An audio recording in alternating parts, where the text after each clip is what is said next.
Today, we're jumping into something lots of people are trying to figure out: how to get better at speaking English and faster, specifically the speaking skills and vocabulary. That's right. We're looking at this interactive language program. Yeah, pulling apart its methods, really getting into what makes them work. And our goal, for this deep dive is really to dissect those specific interactive bits in the source material. We want to explore not just what they are, but why they're set up this way. Why they might be, so effective for learners trying to get fluent quickly. Right. And what I find really interesting is that it's not just about learning the language itself. This method seems to hit those common roadblocks, like feeling totally swamped with information, or maybe just, being too scared to even start. That feeling of, where do I begin? Exactly. That initial hurdle. Okay, so let's get into the core of it. The program seems built around this 4-part exercise system. It's described as being for fun and interactive learning. And the big claim is that it helps improve English speaking and actually train your brain to speak English fluently.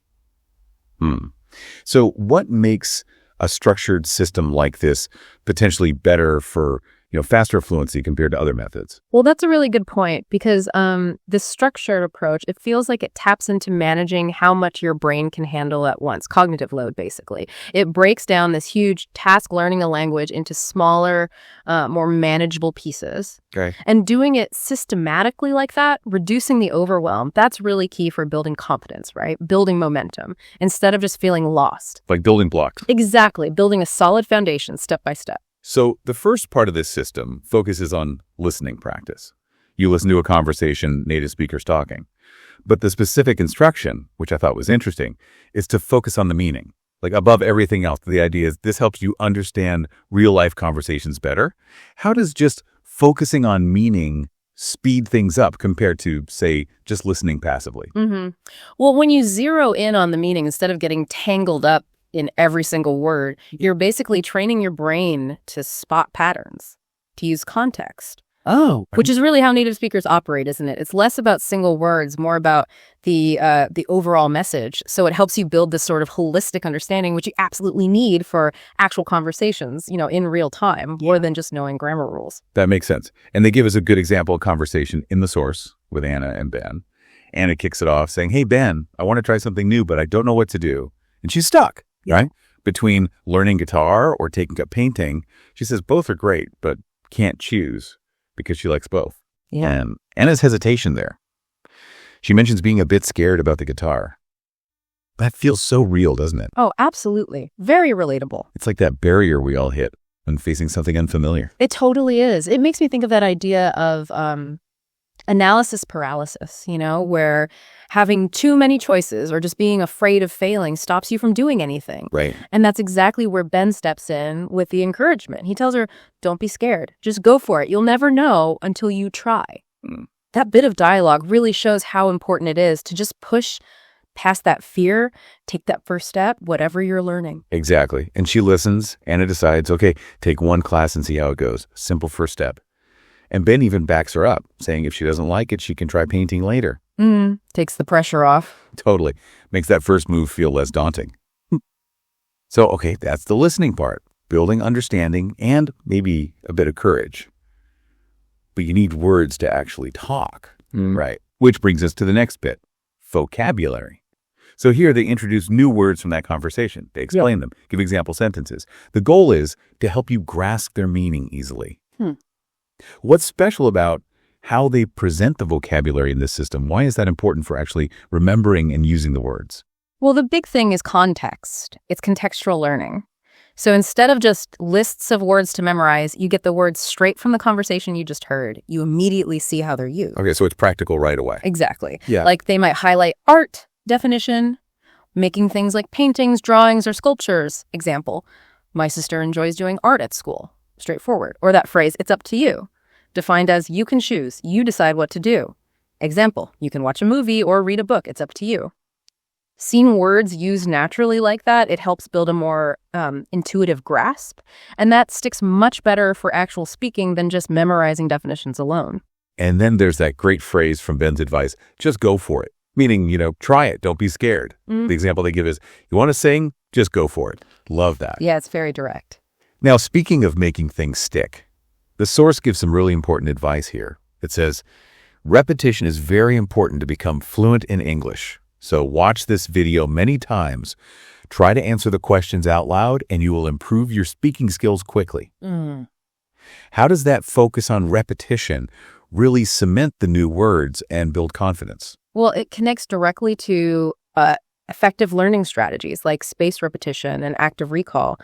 By seeing and using these words repeatedly, especially in their context, you're doing more than just memorizing. You're actually strengthening the neural pathways. Okay. So it's not just about knowing the word passively, it's about making it accessible, ready to use when you're speaking, and that's what builds real confidence over time. That makes perfect sense. And it leads us right into part 3, doesn't it? The listen and answer practice. This sounds like where it gets really interactive. You listen to questions about the conversation, the Anna and Ben one, and then you have to try and answer them out loud before you hear the correct answers. The stated aim is to boost your speaking and listening skills. But what's happening under the hood here cognitively that really improves speaking? It feels like more than just a quiz. Oh, it definitely is. If you dig a little deeper, this exercise is basically retrieval practice in action. It's quite powerful. By making your brain actively pull out the information and actually form a response before getting the answer, you're not just checking if you remember. You're actually building and strengthening the pathways for quick, confident speaking. It's training your brain for how conversations actually work, turning that passive listening into something really active. Active engagement. Exactly. And the source even suggests doing it every day until you can say the answers quickly and confidently. That repetition reinforces the active part. Okay, so just to give people a feel for it, here are some examples from the source. Questions like, what did Anna want to do? And you try to say out loud. She wanted to try something new. Or, what 2 hobbies is Anna thinking about? Guitar and painting. Exactly. Then why can Anna choose? Because she likes both music and art. And what does Ben ask Anna to think about? Which one she's more excited about. Right. What will Anna do first? Take one class. And finally, does Ben help Anna think clearly? Yes, he does. You can really see how saying those answers out loud again and again would start to build that quick recall. Definitely. All right, so that brings us to the final piece, part 4. Shadowing practice. Now, this is where you read your lines out loud after the speakers as they talk in the conversation. So you're basically talking along with them, slightly delayed. What's the specific advantage of shadowing compared to just, say, repeating sentences after a pause, especially for getting that natural sound? Yeah, shadowing is interesting. The key focus here, according to the source, is the rhythm and intonation of the English expressions and sentences. So shadowing isn't just about repeating words. It trains you to mimic the actual flow, the stress patterns, the ups and downs, the pitch of native speech. The music of it. Exactly. It's like learning the music, not just the individual notes. It builds muscle memory in your mouth, your tongue, for how English sounds and feels to say.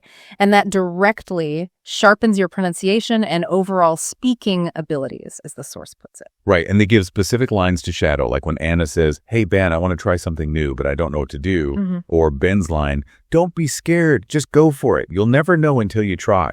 So you're really stepping into the conversation. Literally trying to sound like them as they speak. Okay, so putting it all together, we have the listening for meaning, the contextual vocabulary, the active question and answer recall, and then this shadowing for rhythm and intonation. When you look at these 4 parts working together, what kind of overall approach does this create? And maybe who wouldn't this be ideal for? That's a fair point about suitability. This systematic approach, it's really potent for a lot of learners, especially if you like structure, if you like clear steps and repetition. But maybe someone who prefers a more spontaneous kind of immersion, less structured, they might find it a bit rigid. Yeah, I could see that. However, for the goal of accelerated fluency, which is what this program seems aimed at, the main message from the source is crystal clear. Keep watching this video every day for 1 week and repeat the exercises to see significant improvements in your English skills. It really hammers home that consistent daily work with these kinds of interactive methods is, well, it's the key. No shortcuts. Just smart practice. Pretty much. There's no magic wand, just putting in the time with a structured method. Dedicated practice. So this deep dive has really shown how a structured system, plus that bit of courage, the just go for it mindset, and crucially, disciplined repetition can be a powerful combination for unlocking English fluency. It really makes you think, doesn't it? How could applying those same core ideas, structured practice, taking that first small step and just sticking with it through repetition, how could that help you tackle other new skills or challenges in your life? Things may be completely outside of language learning. Makes you wonder.